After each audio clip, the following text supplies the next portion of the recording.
Hi everyone, welcome back. We got a brand new story to share with you. So let's begin. I'm William, and this is how one sentence ended my 4-year-old marriage.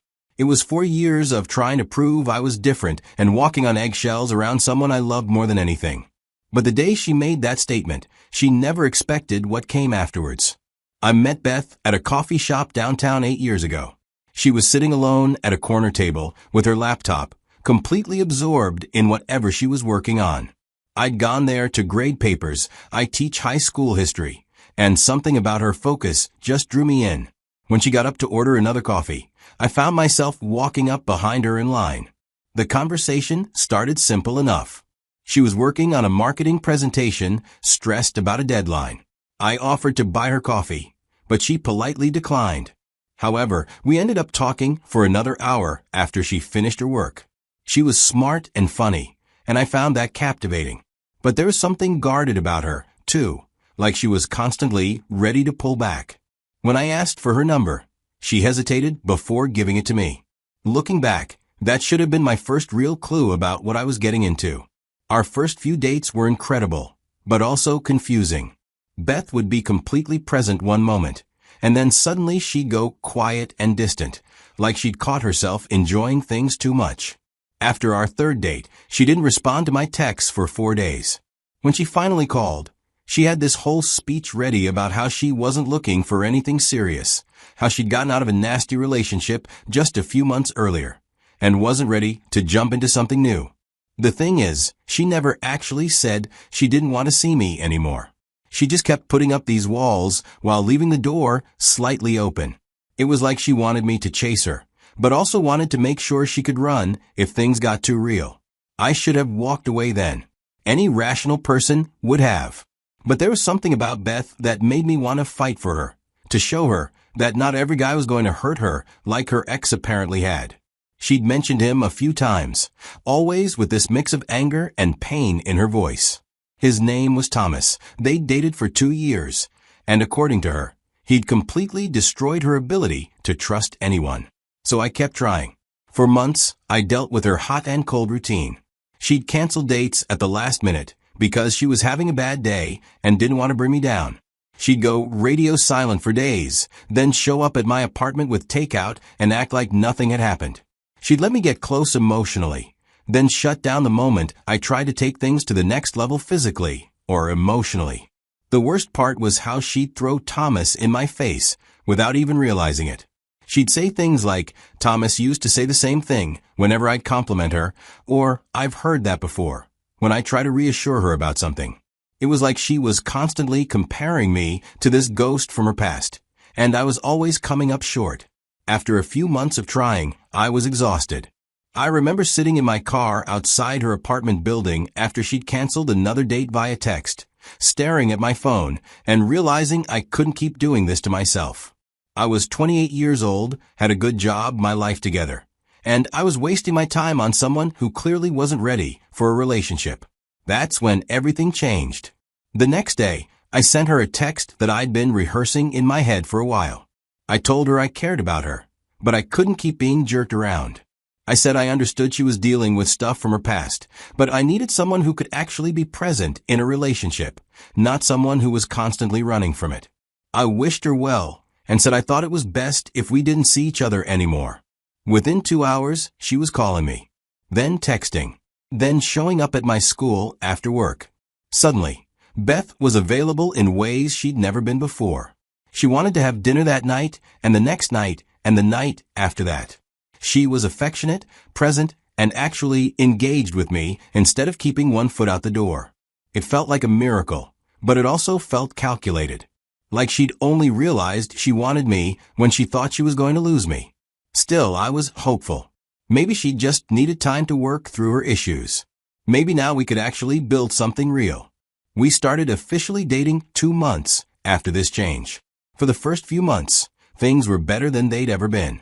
Beth was more open, more affectionate, more willing to make plans for the future. We talked about moving in together, about what we wanted out of life, about our families. She met my parents at Thanksgiving, and they loved her immediately. But even during those good months, there were signs. She'd tense up whenever I tried to talk about anything too serious, like how to properly heal from past relationship. She'd change the subject if I brought up talks about therapy or counseling. She was still comparing me to Thomas, though more subtly now. She'd make comments about how different I was from her ex, but always in a way that made it sound like being different wasn't necessarily better, just different. The real issues started when we moved in together, exactly a year after we'd first met. Living together meant she couldn't retreat to her own space when things got intense. It meant dealing with each other's moods, quirks, and problems on a daily basis. And that's when I realized just how deep her trust issues really went. Beth had this way of testing me constantly. She'd pick fights over small things to see how I'd react. She'd withdraw affection and wait to see if I'd get angry or frustrated. She'd make plans with friends and not tell me until the last minute, then watch to see if I'd try to control her or get jealous. It was exhausting being constantly evaluated, like I was on some kind of permanent probation. The worst part was her inability to be vulnerable with me. In 2 years of knowing her, I'd never seen her cry. Not once. She'd get angry, she'd get frustrated, she'd shut down completely, but she never let me see her actually hurt or scared or sad. Despite all these, I saw her as a work in progress, and I proposed during our second year of living together. It wasn't the romantic proposal I'd originally planned, but we'd settled into routines that felt domestic and comfortable. When I got down on one knee in our living room on a quiet Sunday morning, she said yes immediately. But even then, in that moment, there was something held back in her response. She was happy, but it was like she was watching herself be happy from the outside, like she was doubting it and couldn't quite let herself fully experience it. We got married in a small ceremony 8 months, after with just our immediate families and a few close friends. Beth looked beautiful, and she seemed genuinely happy during the ceremony and reception. But that night, in our hotel room, when I tried to talk about how excited I was to start our life together as husband and wife, she went quiet. When I asked what was wrong, she said something that should have been a bigger red flag than it was at the time. She said she was scared because the last time she'd let herself be completely vulnerable with someone, he'd used it against her. She said she'd given Thomas everything, had submitted to him completely, and he'd taken advantage of that and eventually cheated on her with someone from his work. I tried to reassure her that I wasn't Thomas, that I'd never hurt her like that, but she just nodded and changed the subject. What I didn't understand then was that she'd already decided she was never going to give herself to me the way she'd given herself to him. She'd rather keep me at arm's length forever than risk being hurt like that again. The first year of marriage was rough. We fought more than we'd ever fought while dating. Beth would start arguments over nothing, then escalate them until I'd either get frustrated and raise my voice or just shut down completely. Either response would trigger her, either because it reminded her of Thomas, or because it proved to her that all men were the same. She'd bring up her ex at the worst possible times. During arguments, she'd say things like, "Thomas never would have said that to me," or, "At least Thomas was honest about what he wanted." It was like she was using him as a weapon against me, holding up this relationship that had ended badly as some kind of gold standard I could never measure up to. The intimacy issues got worse after we got married, not better. Beth would go through the motions physically, but emotionally she was somewhere else entirely. When I tried to talk to her about it, she'd get defensive and say she wasn't a machine. She couldn't just turn her feelings on and off. But the truth was, she turned them off completely where I was concerned. By our second year of marriage, I was starting to feel like a stranger in my own relationship. Beth would be perfectly pleasant most of the time, but there was no real connection between us. She'd talk to her friends about things she'd never share with me. She'd make major decisions about her career or our finances without consulting me, then act surprised when I felt left out. Whenever I'd bring up counseling, she'd shut it down immediately. She'd say we didn't need strangers telling us how to fix our problems, that we should be able to work things out ourselves. But we weren't working things out. We were just existing in the same space, going through the motions of being married without actually being partners. The third year was when I started to really lose hope. I tried everything I could think of. I'd been patient, understanding, supportive. I'd given her space when she needed it and been there when she'd let me. I'd proven over and over again that I wasn't going anywhere, that I wasn't Thomas, that I could be trusted. But none of it mattered, because she decided from the beginning that she was never going to let me in completely. I started seeing a therapist on my own just to have someone to talk to about what I was going through. Dr. Martinez helped me understand that I couldn't heal Beth's trauma for her, that no amount of love or patience on my part could undo the damage Thomas had done. She helped me see that Beth's refusal to be vulnerable wasn't about me. It was about her own fear and pain. But understanding it didn't make living with it any easier. I was lonely in my own marriage. I felt like I was married to someone who was physically present, but emotionally completely unavailable. Every day felt like I was trying to prove myself to someone who'd already decided I was guilty. The breaking point came on a Tuesday evening. I'd gotten home from work to find Beth in a mood. She'd had a bad day at her firm, something about a client being difficult and her boss not backing her up. I tried to be supportive, asked if she wanted to talk about it, offered to order dinner from her favorite place. Instead of appreciating the gesture, she snapped at me, said I was hovering, that she didn't need me to fix everything for her, that she could handle her own problems. I backed off, gave her space, but apparently that was wrong too, because then she accused me of not caring, of just shutting down whenever things got difficult. I tried to explain that I was just trying to give her what she seemed to want, but she wasn't having it. She started bringing up old arguments, old grievances, things I thought we'd resolved months ago. She said I never really listened to her, that I was just waiting for my turn to talk.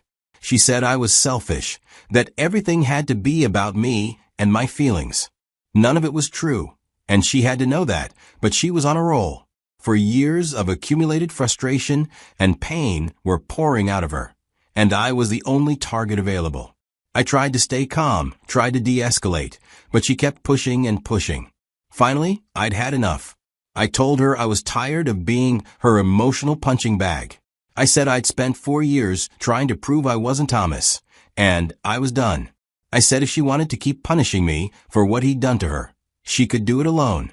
That's when she looked me straight in the eye and said, maybe I should have married Thomas instead. At least he was honest about who he was.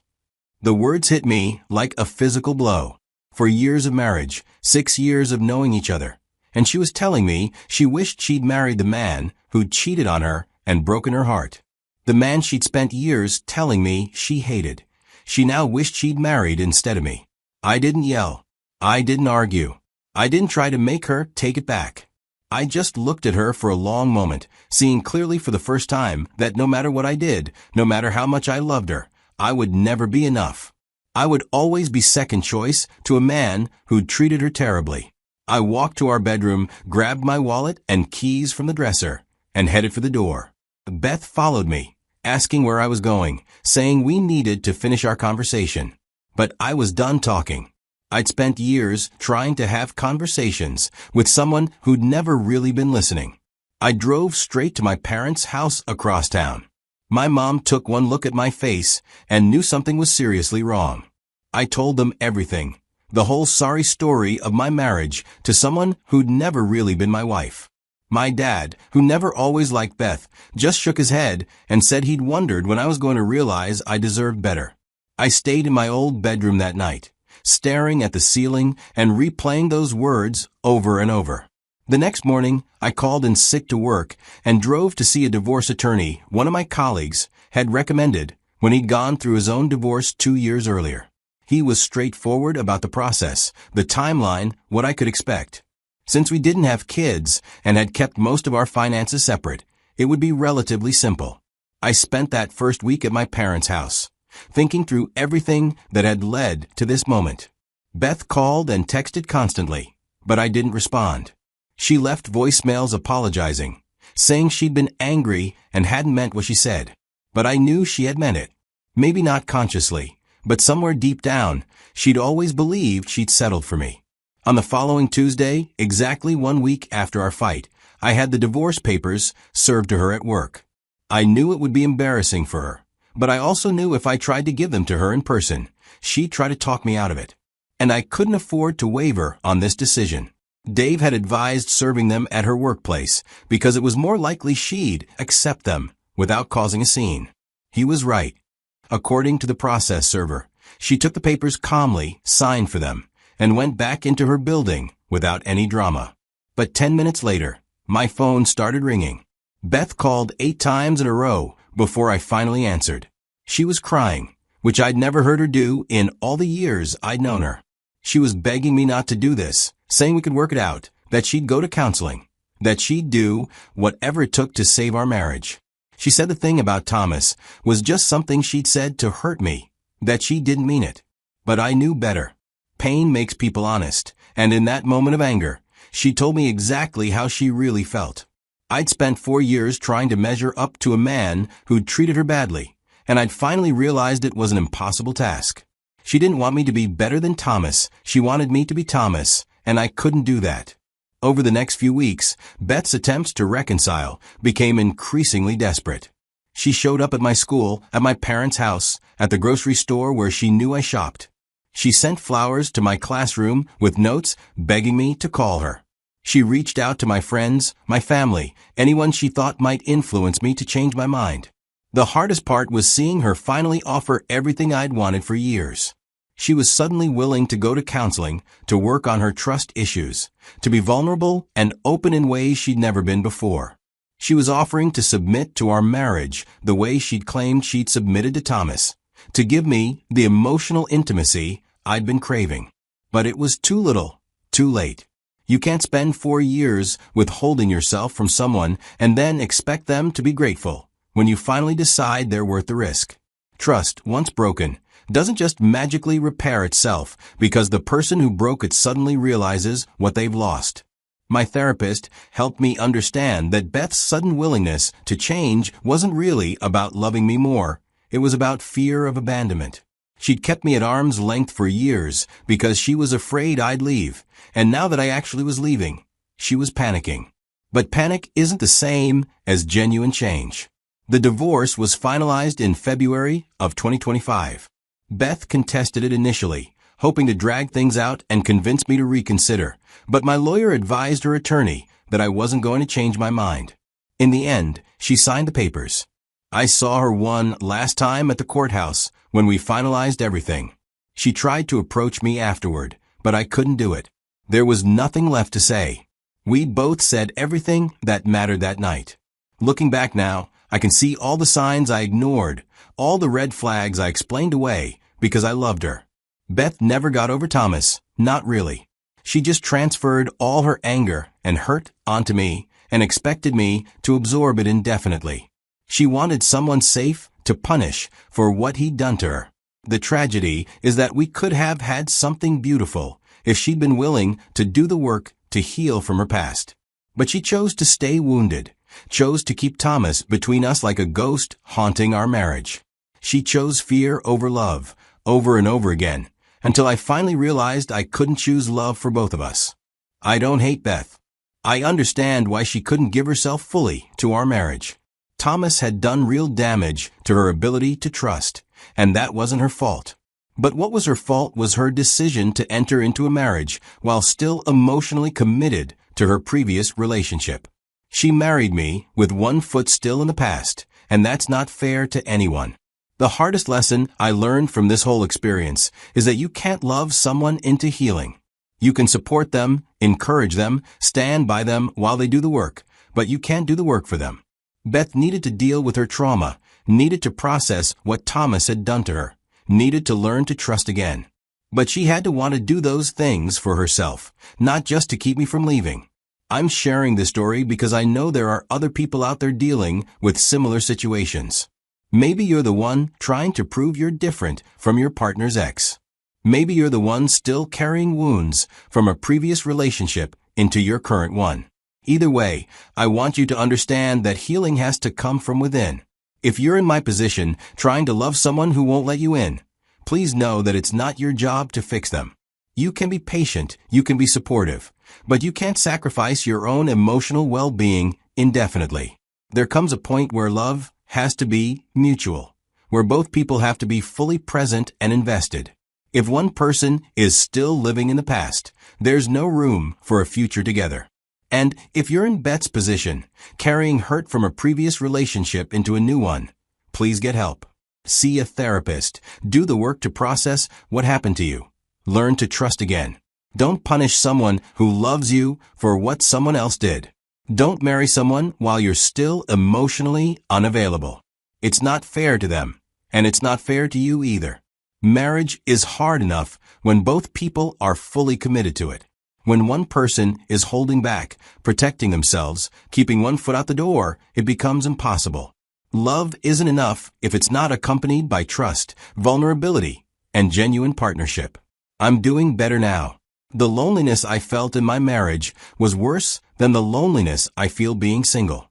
At least now, I'm not constantly trying to prove myself to someone who's already decided I'm not enough. I'm back in therapy, working on understanding why I stayed so long in a relationship that wasn't giving me what I needed. I'm learning to value myself enough to walk away from situations that aren't serving me. Beth and I haven't spoken since the divorce was finalized. I heard through mutual friends that she's in therapy now, finally dealing with her issues from her relationship with Thomas. I genuinely hope she finds peace and learns to trust again. Everyone deserves to heal from their past and find real love. But I also know that her healing journey isn't my responsibility. I gave 4 years of my life trying to prove I was trustworthy, trying to show her that not all men would hurt her. I can't get those years back, but I can make sure I don't waste any more time in relationships where I'm not truly wanted. The truth is, Beth was right about one thing. She should have married Thomas. Not because he was better for her, but because she was never really married to me anyway. Her heart, her trust, her emotional energy were all still tied up with him. I was just the safe option, the backup plan, the guy who would love her while she figured out how to get over someone else. I deserved better than that. Everyone deserves better than that. Love should be a choice people make enthusiastically, not a consolation prize they settle for out of fear. That Tuesday night, when Beth told me she should have married her ex, she was telling me the truth for the first time in our entire relationship. And sometimes, painful as it is, the truth is exactly what you need to hear to finally set yourself free.